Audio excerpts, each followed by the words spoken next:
Né en 2013 de la fusion de différents syndicats de rivières et motivé par le schéma d'aménagement et de gestion des eaux, le syndicat intercommunal de la vallée de Lièvre voit aujourd'hui son action se concrétiser.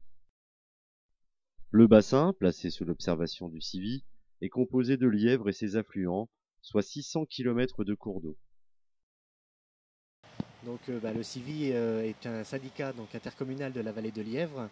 Le bassin représente 48 communes et donc on a la gestion des 600 km de cours d'eau qui parcourent ce bassin. Donc le syndicat a été créé en 2013 à la fusion de deux anciens syndicats de rivières qui étaient présents sur le secteur. Et puis on a comme objectif aujourd'hui de pouvoir participer à l'amélioration de la qualité des eaux, avoir un aspect aussi pédagogique vis-à-vis de la population pour pouvoir leur expliquer, leur montrer ce qu'il faut faire pour pouvoir répondre à l'amélioration de la qualité des eaux et aussi participer à la continuité écologique. Donc ce qu'on appelle continuité écologique, c'est-à-dire l'amélioration piscicole et puis l'amélioration sédimentaire. Donc le CIVI aujourd'hui a une dure mission à accomplir puisqu'on est sur des travaux sur les 5 prochaines années où on va devoir signer un contrat d'engagement donc avec l'agence de l'eau. Aujourd'hui, l'enquête publique a été faite. On attend l'arrêté préfectoral pour pouvoir commencer les travaux. On est sur une enveloppe d'environ 4 300 000 euros de travaux à faire sur le bassin. Et puis, donc, ces différents travaux seront réalisés. On a de la plantation de répicilves, on a de la création de berges, on a également des abreuvoirs à créer. Voilà, tout plein de...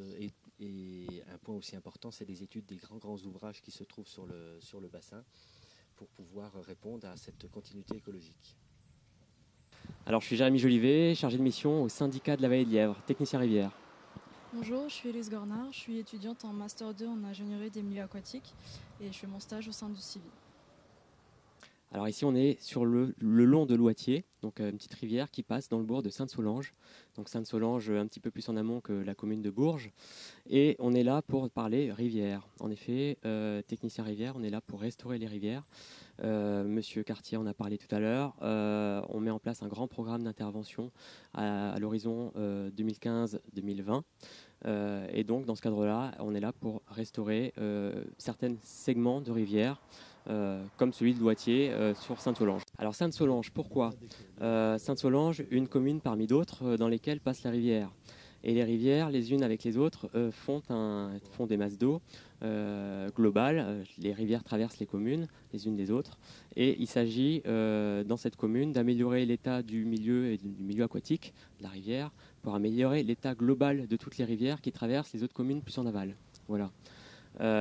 Donc à partir de là, on sélectionne des segments de cours d'eau, on regarde un petit peu l'état des milieux et on intervient s'il doit être, si on suggère qu'il y a une altération plutôt d'ordre physique vis-à-vis du cours d'eau.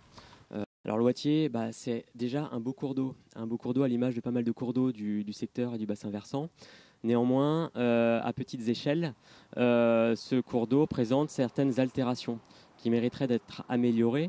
En effet, ce sont ces petites altérations qu'on va essayer d'améliorer par petites touches qui vont, à une échelle globale, améliorer l'état des masses d'eau. Donc ici, on est le long d'un secteur qui présente des altérations. Il a été réalisé il y a fort longtemps. C'est un bras artificiel à la base qui s'est naturalisé. Donc un ancien bras usinier sur lequel il y avait des moulins, comme souvent, comme l'Évrette sur Bourges, comme les ruisseaux des Bourbiers sur Vierzon, par exemple, pour des exemples locaux. Et sur ce bras-là, alors on y a construit une route pour de l'accessibilité, on y a construit des moulins, on l'a aménagé, parfois suraménagé, et de telle façon qu'à un moment donné, sans forcément qu'on se rende compte, il y a une altération du milieu. C'est-à-dire que cette altération, elle se présente sur le fait qu'il y a des apports de la route qui s'y présentent aux abords, qui vient y mettre des effluents, des hydrocarbures par exemple. Et puis il y a la coupe des arbres sur les bas-côtés du cours d'eau qui auraient créé de l'ombre et donc amélioré la température de l'eau. Et là, d'un coup, on est sur un réchauffement global de la masse d'eau et c'est tout un bouleversement physico-chimique qui crée derrière un bouleversement de l'état global, piscicole, aquatique, biologique du milieu. Voilà. Alors, ce qui va se passer, ce qui a été étudié et modélisé, C'est tout d'abord la création d'une berge au niveau de la rive droite, donc le long du parking et du mur du parking, pour essayer de redonner une berge végétale à ce cours d'eau. On va aussi adoucir la pente des berges côté rive gauche, donc côté terrain de tennis et pelouse, pour essayer de donner une descente un peu plus douce et un peu plus naturelle au cours d'eau. On va y replanter des arbres pour essayer d'apporter de l'ombre à la rivière et toujours dans cette optique de redonner un peu plus de nature à cet endroit. Et on va aussi recréer ce qu'on appelle des banquettes végétales en rive gauche pour essayer de rétrécir un peu le lit d'étiage. Donc c'est le lit en été quand il n'y a plus beaucoup d'eau dans le cours d'eau pour que le cours d'eau puisse continuer à s'écouler dans un lit qui lui est adapté. Alors ces travaux, ce programme d'intervention est formalisé dans ce qu'on appelle un contrat territorial. Alors le contrat territorial, ça encadre tout un tas de partenaires financiers. C'est avant tout le CIVI, donc le syndicat intercommunal de la Vallée de Lièvre, et les communes qui adhèrent, qui financent une partie du projet à hauteur de 20% globalement. Et ensuite, les partenaires du CIVI, ce sont l'Agence de l'eau, Loire-Bretagne, à hauteur d'environ 50%, le conseil régional et le département, le conseil départemental. Voilà, ce sont les principaux financeurs.